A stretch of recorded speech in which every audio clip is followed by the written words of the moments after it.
Hello YouTube, this is the Atlanta Puzzler with part 2 on the advanced Megaminx tutorial. If you haven't watched part 1, you can find a link either in my description, or you can go to the playlist and find that series and watch part 1, because we're going to be picking up where we left off in part 1, so it's kind of required for this part.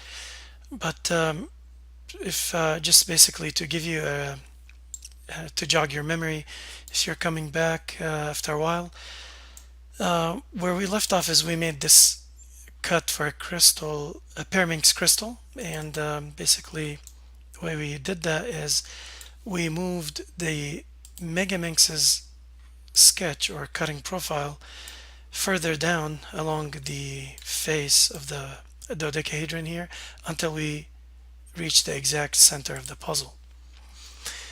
And we talked about the mechanism and how that, we can address that in a separate video. But now I wanted to sort of talk more about what happens when we increase the depth even more. So right now I can't move this part because it's constrained to this point here. I'm going to go ahead and delete this point, and hopefully that'll give me some degrees of freedom to vary the cutting profile. And I'm going to move it down a little bit, and you'll notice that the sketch and the axis are intersecting inside the body of the cube. Okay, and what that'll give you, I guess, I'm not sure if this particular cut will give you anything valid, but let's take a look at what happens when I cross the point, beyond the center after the Pyraminx crystal. And you'll see that a star will start to get formed, a little star, and then you'll see that the corners will have some spikes attached to it while the design loads. Like I said, sometimes the mechanism, because it's not very accurate, it results in many additional parts to be created, which slows this down even more.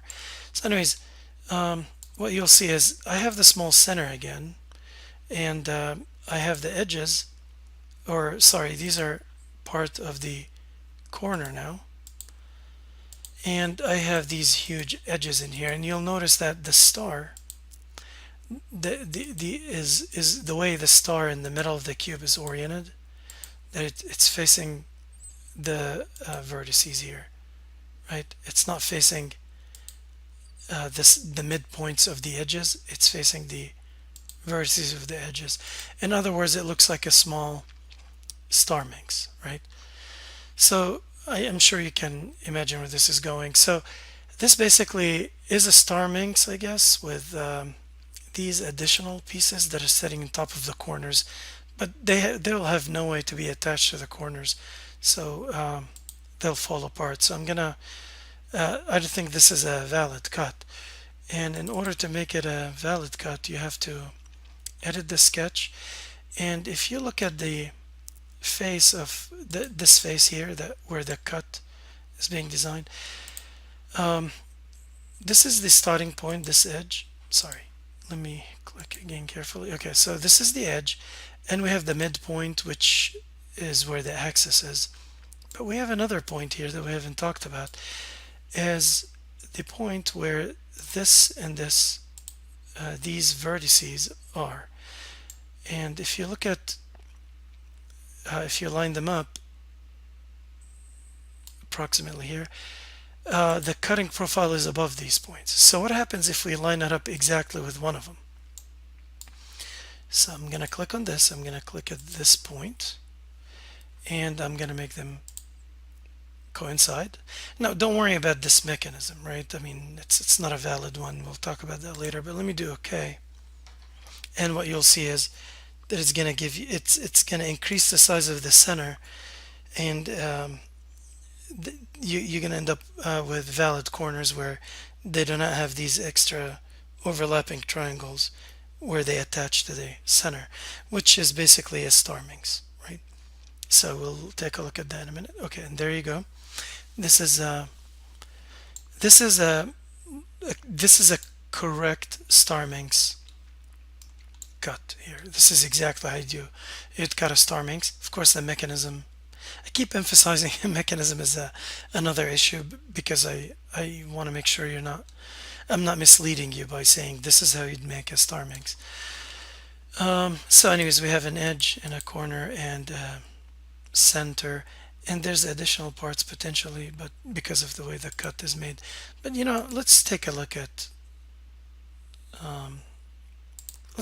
these parts and see what's going on under the hood real quick. So let me dismiss this. So if you look at the center, this actually looks like a center. It has top, face, and here's the mechanism, and it has this pentagonal shape. Now and this is the corner,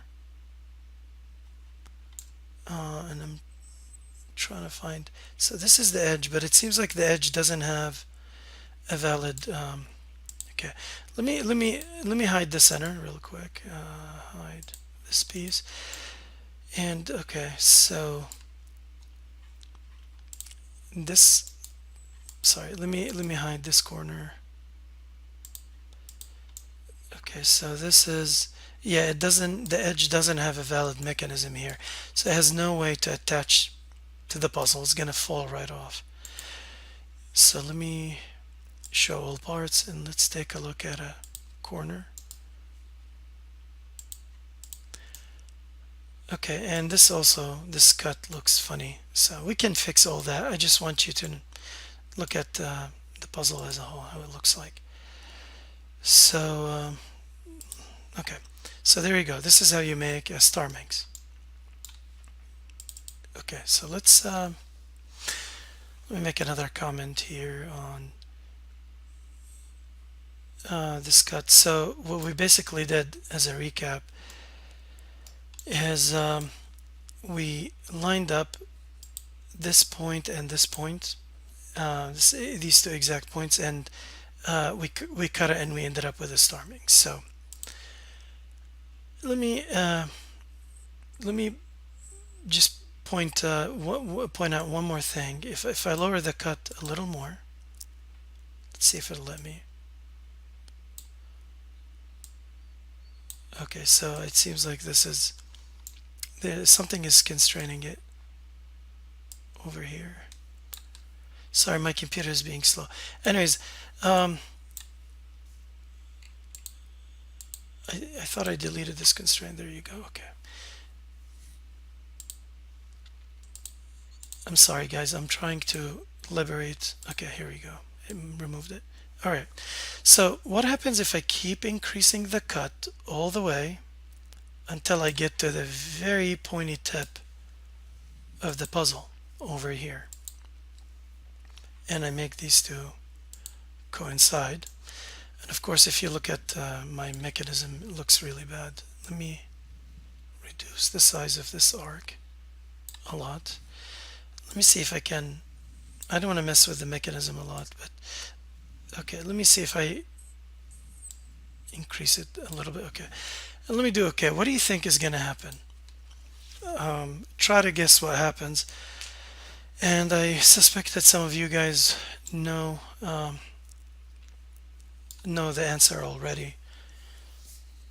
But essentially, while it loads, essentially it's going to give you another Starminx. And the question is why and which one is the correct one. This is a Starminx. Of course, under the hood, it looks really different because the mechanism is really different. But there's two reasons this yielded the Starminx. Because if you look at any dodecahedron, this point where let me show you the sketch again. So this point here, where where the cut is going through, the bottom point. Let me dismiss it. This point here, yeah, it's the lowest point on this face over here, but it's also, if you look at this side face here, this face over here, that same point represents basically this lowest point of face A here at the top represents this line of this highlighted face B.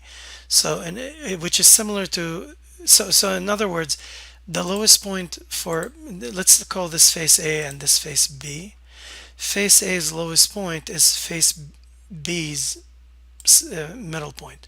Just like we made a Starminx by cutting face A here, by putting it at the lowest point here is basically we're cutting this lowest face at this point.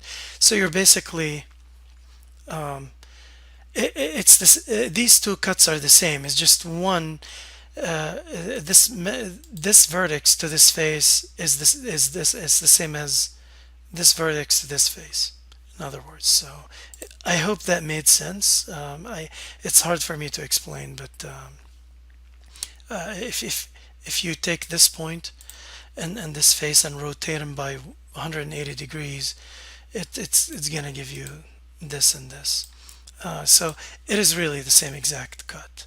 So but I think the message here is when you cut a dodecahedron through the vertex, you'll get a Starminx. And if you cut it through the center of the face, you'll get a Pyraminx Crystal. And if you cut it anywhere between an edge and the face, you'll get a Megaminx. Now that leaves a question: what happens if you cut it between, where you have a Starminx and the lowest point of another Starminx? And I don't want to discuss this in this video because I think it's another long explanation. So I'm going to stop this video here just to talk about the Starminx, and I'll discuss that last cut in the follow-up video, in the next video.